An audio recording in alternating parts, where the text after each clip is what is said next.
पत्र सूचना कार्यालय पीआईबी पटना के तत्वावधान में आज मुजफ्फरपुर में स्थानीय पत्रकारों के लिए कृषि विकास में प्रौद्योगिकी की भूमिका विकसित भारत 2047 विषय पर एक दिवसीय मीडिया कार्यशाला वार्तालाप का आयोजन किया गया। कार्यशाला का विधिवत उद्घाटन दीप प्रज्वलित कर मुजफ्फरपुर नगर विधायक श्री रंजन कुमार द्वारा किया गया।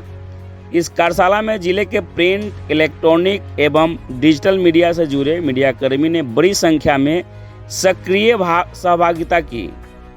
कार्यक्रम में मुख्य अतिथि के रूप में मुजफ्फरपुर नगर विधायक श्री रंजन कुमार उपस्थित रहे। विशिष्ट अतिथि के रूप में ICAR राष्ट्रीय लीची अनुसंधान केंद्र के निदेशक डॉक्टर विकास कुमार दास शामिल हुए। कार्यक्रम में PIB एवं CVC के उप निदेशक श्री लौकिक पारस, साथ ही अतिथि वक्ता के रूप में श्री देवेंद्र प्रसाद ARO रसायन मिट्टी जांच प्रयोगशाला, श्रीमती आभा कुमारी जिला उद्यान पदाधिकारी, श्री चंद्रदीप कुमार सहायक निदेशक पौधा संरक्षण, श्री विनोद कुमार सिंह उप परियोजना निदेशक आत्मा शामिल हुए। कार्यक्रम में दूरदर्शन न्यूज के स्थानीय संवाददाता श्री संतोष कुमार का विशेष सहयोग रहा।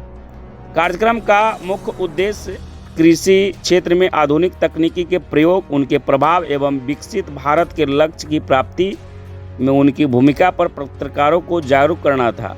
इसके साथ ही कृषि आधारित रिपोर्टिंग, तकनीकी नवाचार, जल संरक्षण, मृदा स्वास्थ्य, ड्रोन तकनीकी एवं सरकारी योजनाओं के प्रभावी प्रचार प्रसार में मीडिया की भूमिका जैसे विषयों पर विस्तृत चर्चा की गई।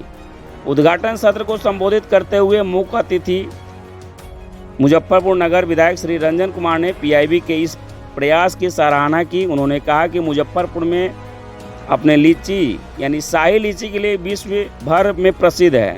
उन्होंने कहा कि केंद्र सरकार कृषि क्षेत्र में आधुनिक तकनीकी को बढ़ावा देकर किसानों की आय बढ़ाने की दिशा में निरंतर कार्य कर रही है।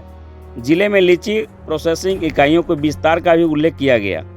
कार्यक्रम में डॉक्टर विकास कुमार दास, निदेशक ICAR राष्ट्रीय लीची अनुसंधान केंद्र मुजफ्फरपुर, ने लीची उत्पादन में तकनीकी सुधारों की आवश्यकता पर बल दिया। उन्होंने कहा कि भविष्य में लीची को लाभदायक बनाए रखने के लिए प्रूनर मशीन का उपयोग, पेड़ों की ऊंचाई को नियंत्रित करना तथा ड्रोन के माध्यम से छिड़काव को बढ़ावा देना आवश्यक है।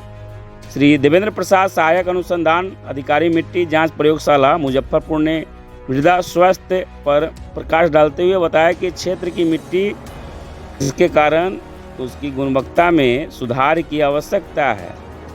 उन्होंने जैविक खाद के उपयोग पर, नियमित मृदा परीक्षण पर विशेष बल दिया। श्रीमती आभा कुमारी जिला बागवानी अधिकारी मुजफ्फरपुर ने प्रधानमंत्री कृषि सिंचाई योजना के अंतर्गत सूक्ष्म सिंचाई तकनीकों जैसे ड्रिप पर स्प्रिंकल प्रणाली के महत्व पर प्रकाश डाला तथा योजना के लाभ प्राप्त करने की प्रक्रिया की जानकारी दी। आइए सीधे लिए चलते हैं मुजफ्फरपुर और सुनाते हैं अतिथियों को क्या कुछ जानकारी दे रहे हैं। जो मीडिया कार्यशाला PIB के द्वारा आयोजन किया गया था, जिसमें कृषि प्रौद्योगिकी में, कृषि विकास में जो प्रौद्योगिकी की विकास की भूमिका है कितना बढ़िया रहा, क्या जानकारी है? आज का जो प्रोग्राम था, एक दिवसीय मीडिया वार्तालाप जो था, वो एक बहुत ही अहम अप्रोच था किसानों के बीच। जो भी हमारे कृषि विभाग से नई टेक्नोलॉजी डेवलप की गई है या फिर नई टेक्नोलॉजी चलाई जा रही है, उसको किसानों तक किस तरह से ले जाया जाए, ये एक अहम अप्रोच था।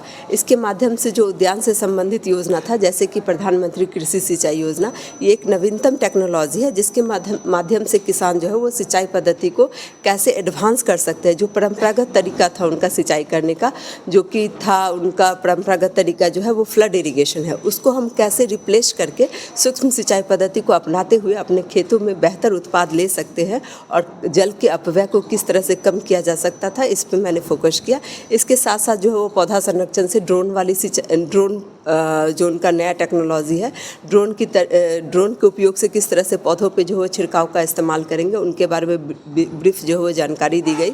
साथ ही साथ पौधा संरक्षण के द्वारा सॉइल केमिस्ट्री के माध्यम से जो है वो जो किसानों के खेतों में जो जिस तरह से अभी जो है वो कार्बन का लेवल कम हो रहा है, कैसे उसको बढ़ाया जा सके, इस पे भी फोकस किया गया। और आत्मा की तरफ से जो है जो जितनी भी नवीनतम टेक्नोलॉजी है उसको कैसे फार्मर्स के फील्ड तक ले जाया जाए, इसके बारे में भी ब्रीफ जानकारी दी। साथ ही लीची अनुसंधान केंद्र के डायरेक्टर सर के द्वारा जो है वो लीची के इस वित्तीय वर्ष में जो है लीची जो फसल प्रभावित हुआ है उसको किस तरीके से मैनेजमेंट किया जा सकता था, खास करके कैनोपी मैनेजमेंट पे उनका विशेषकर बहुत फोकस रहा।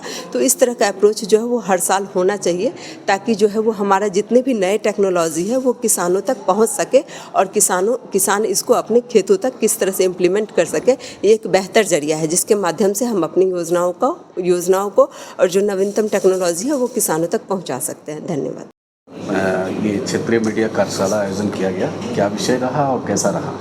ये हमने स्पेसिफिकली कृषि और technology, role of technology in agriculture, इसको ज़्यादातर लोगों के बीच पहुंचाने के लिए कि टेक्नोलॉजी किस तरह एग्रीकल्चर को आगे बढ़ा रही है, किस लेवल पे ऑलरेडी हम पहुंच चुके हैं, इनमें और ज़्यादा क्या इनोवेशंस हो रहे हैं, ये सारी सोच के साथ ये एक वार्तालाप कार्यशाला हमने ऑर्गेनाइज़ किया था, ताकि जो एक्सपर्ट्स हैं हमारे एग्रीकल्चर के वो सीधा मीडिया से संवाद करें और उनके थ्रू हम लोगों तक पहुंच पाए, फार्मर्स तक पहुंच पाए, मतलब रिमोटेस्ट कॉर्नर्स तक पहुंच पाए और सब तक इसकी जानकारी, इन्फॉर्मेशन जो है वो सबको मिले। कैसा रहा मीडिया से इंटरेक्शन होकर के? जो इंटरेक्शन काफ़ी अच्छा था। एक्सपर्ट्स ने अपना सारा जो सेशंस है वो लिया, मीडिया ने अपने काफ़ी सवाल उनके सामने रखे और एक टू वे कम्युनिकेशन जैसे अच्छे से सारे सवालों का जवाब भी यहाँ दिया गया है। तो on the whole I believe एक बार जब ये पहुँच जाए लोगों तक, स्पेशली फार्मर्स तक जो हम पहुँचाना चाहते थे, जब वो हो जाएगा तो ये काफ़ी सक्सेसफुल रहेगा।